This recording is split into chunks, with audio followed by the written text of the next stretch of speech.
Eh bien salut à tous la Team Zen, on se retrouve aujourd'hui pour une nouvelle vidéo, une vidéo différente des autres vidéos, puisqu'aujourd'hui on va parler anecdotes effrayantes, si je puis dire, de quand j'étais petit. Les anecdotes d'horreur de mon passé, les gars, c'est des faits qui sont réels, des choses que je vais vous raconter qui sont vraiment arrivées et que j'ai vraiment entendues. Et pour certaines, je me pose encore des questions aujourd'hui. Alors je pense que vous aussi, dans votre plus jeune âge, vous avez déjà eu affaire à des histoires semblables. Eh bien, je vais vous raconter mes propres histoires, des histoires qui sont arrivées quand j'étais au Portugal et qu'on m'a racontées.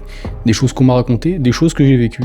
À vous d'en juger et surtout, n'hésitez pas à partager les vôtres. Donc, n'hésitez pas à me raconter toutes vos histoires paranormales, cheloues, horreur ou pas. C'est parti, première histoire, les gars, aujourd'hui. C'est une histoire qui est arrivée, dites-vous bien, à mon père. C'est pour ça que je vous la raconte, c'est à mon père qui est une personne qui n'a peur de rien. Il a peur de rien, il croit pas plus ou pas aux choses. Et du coup, c'est pour ça qu'elle est bizarre. C'est une histoire qui remonte aux années 80 au Portugal. Années 80, pas de téléphone, peu de lumière dans les rues, il rentre du boulot très tard, il fait déjà nuit, et il me raconte donc être monté sur sa bécane en train de rentrer à la maison pour rejoindre ma mère. J'étais pas encore né, ils étaient mariés, et il rejoignait ma mère dans un petit village. Et il se rappelle d'avoir été donc sur la route principale, en train de remonter la pente, en direction de la maison, quand au milieu de la pénombre, au milieu de rien, il y a une espèce de chose ultra énorme et bizarre qui commence à faire du bruit derrière lui. Imaginez la scène, il est en moto, donc déjà en train de tartiner, de faire v'là le bruit avec la bécane, et quelque chose fait plus de bruit que sa propre bécane et commence à lui courir après. Bizarre. Jusque là, il me raconte ça, je me dis, c'est improbable, tu vois.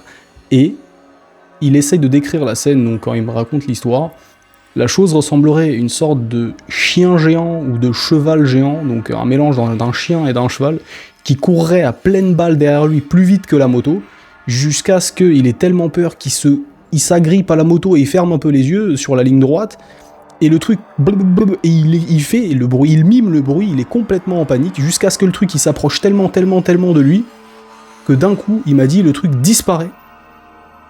Et c'est là, au moment où il entend plus le bruit, qu'il ouvre les yeux, qu'il continue à rouler, et qu'il se rend compte qu'il s'est passé quelque chose d'un peu bizarre, un peu paranormal. Là, ma mère me raconte, donc mon père et ma mère me racontent, que quand il est arrivé à la maison, il était tellement affolé qu'il a couru, il est arrivé tard, donc ma mère elle dormait déjà. Il a couru affolé, direction le lit, il s'est couché direct, en train de trembler de peur, et il m'a dit que c'est la seule fois de sa vie où il avait vraiment peur de quelque chose, et c'était ce jour-là, et ça remonte à il y a déjà bien 40 ans. Et il a toujours pas d'explication aujourd'hui. Aujourd'hui, en me repassant la scène, parce que je connais la route, je vois ce qu'il y a autour, je n'arrive toujours pas à comprendre ce que ça aurait pu être. Donc du coup, première histoire un peu bizarre. Histoire de mon père, je sais pas si vous avez déjà entendu parler de ce genre de choses, mais en tout cas, c'est mon père qui me raconte ça, et c'est pour ça que je la crois un petit peu plus, cette histoire. C'est crédible, parce qu'il y a des histoires un peu, voilà, loufoques, mais celle-ci, elle était vraiment bizarre, et j'y crois encore aujourd'hui que c'est passé quelque chose de paranormal ce jour-là. Mais peut-être qu'il y a une explication. Dites-moi ce que vous en pensez en commentaire, les gars, puisque arrive une autre histoire, et ça me concerne particulièrement. Vous savez, on a tous entendu des choses qu'on nous racontait. Et moi, du coup, peut-être qu'à force qu'on me raconte des choses quand j'étais petit, peut-être qu'à force d'entendre des choses qui étaient bizarres, je me suis peut-être imaginé une histoire, mais je vais quand même vous la raconter, puisque au Portugal, il y avait une sorte de chose, c'est qu'il y avait un monsieur dans le village qui avait, pas comme nous, les doigts normaux, il avait le bout des doigts gonflé. Mais genre, ça existe beaucoup sur Terre. Je me suis renseigné maintenant, mais quand j'étais petit, il n'y avait pas internet, et je me renseignais pas, et je cherchais pas à savoir. J'entendais dire que ces gens-là, qui avaient le bout des doigts comme ça, ils se transformeraient la nuit.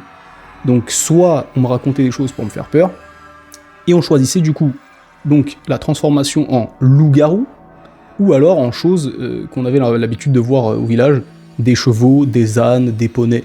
Et du coup, dans ma tête, en étant petit, j'avais 5-6 ans, eh bien, je me suis peut-être inventé un bail, puisque j'habitais à côté du café, où j'avais l'habitude de voir ce monsieur venir, justement, boire son café. Et un jour, dans la nuit, dans la pénombre, en fait, je me souviens regarder à travers les petits trous du volet, comme ça, avec un œil, quoi. Et je me souviens d'avoir éventuellement aperçu ce monsieur dans la pénombre, donc voilà pourquoi l'histoire me paraît bizarre, n'être pas dans son état normal, éventuellement transformé, puisqu'il avait une courbure très bizarre. Il avait une prestance qui n'était pas humanoïde, elle était genre animale, vous voyez ce que je veux dire. Et il est monté sur sa bécane et il s'est barré. Et depuis tout petit, pour moi, à force peut-être qu'on me raconte des histoires un peu bizarres, et bien dans ma tête, je me suis mis en tête que ce monsieur s'était transformé ce jour-là devant moi. Peut-être, peut-être pas, mais en tout cas, je vous dis, quand on vous raconte des choses et qu'on est petit, on arrive à vous mettre sûrement des histoires tellement profondes dans le crâne que vous y croyez, et peut-être que vous avez l'impression de voir des choses qui ne sont même pas réelles. Alors, une fois de plus, vrai ou pas vrai, c'est une histoire très bizarre qu'on entend là. Ça nous fait arriver, messieurs dames, sur la dernière histoire, l'une des plus bizarres, des plus terrifiantes. Elle n'est pas joyeuse, mais néanmoins elle est bizarre, elle est paranormale, elle est tout ce qu'on aime bien, un peu horrifique. C'est arrivé à quelqu'un de ma famille, et je vais pas vous dire qui, et c'est pour ça que j'y crois fortement, parce que on est tous témoins de choses paranormales, entre guillemets tous. Surtout quand on est petit, on vous raconte des histoires comme celle que je viens de vous raconter, mais il y a des choses que quand on les a vécues, on se pose des questions, on attend des réponses, et on les a sûrement jamais d'ailleurs les réponses, toute notre vie. C'est arrivé à quelqu'un de ma famille où il y a eu un décès. Il y a eu un décès, et jusqu'à là vous vous dites mince, c'est triste, oui.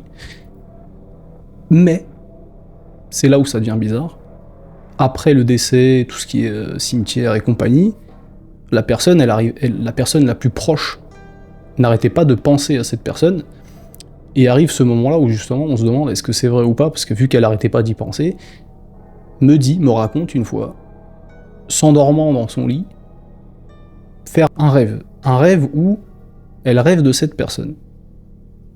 Mais c'est un rêve tellement vécu, tellement limite éveillé, n'arrivant pas à se réveiller, cette personne était dans un état donc éveillé, mais tout en étant dans un rêve.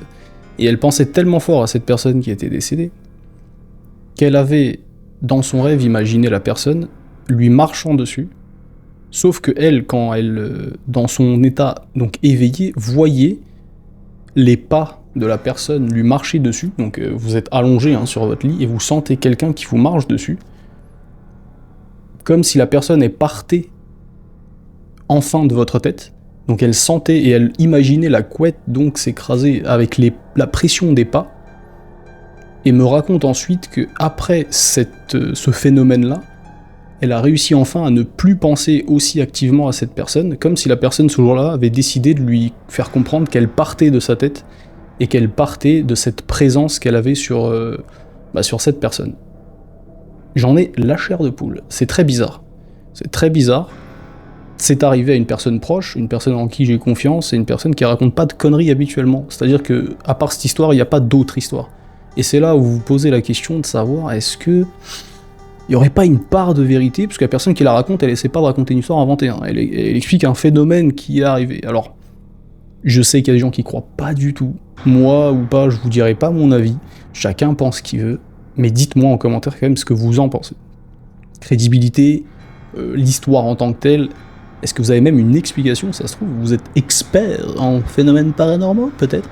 Et surtout, racontez-moi vos histoires, parce que s'il y a des histoires et des pépites, je les raconterai les gars, et j'appellerai Marine pour m'aider à les raconter, puisque je sais qu'il y a des choses, surtout au bled, et au bled on a de ces histoires de ouf, il y a des histoires incroyables les gars, donc racontez-les à l'écrit, le plus précisément et le plus longuement possible pour que je puisse avoir tous les détails, et ensuite les gars, on viendra vous les raconter. En tout cas, je vous remercie d'avoir été ici, j'espère que ce concept vous a plu.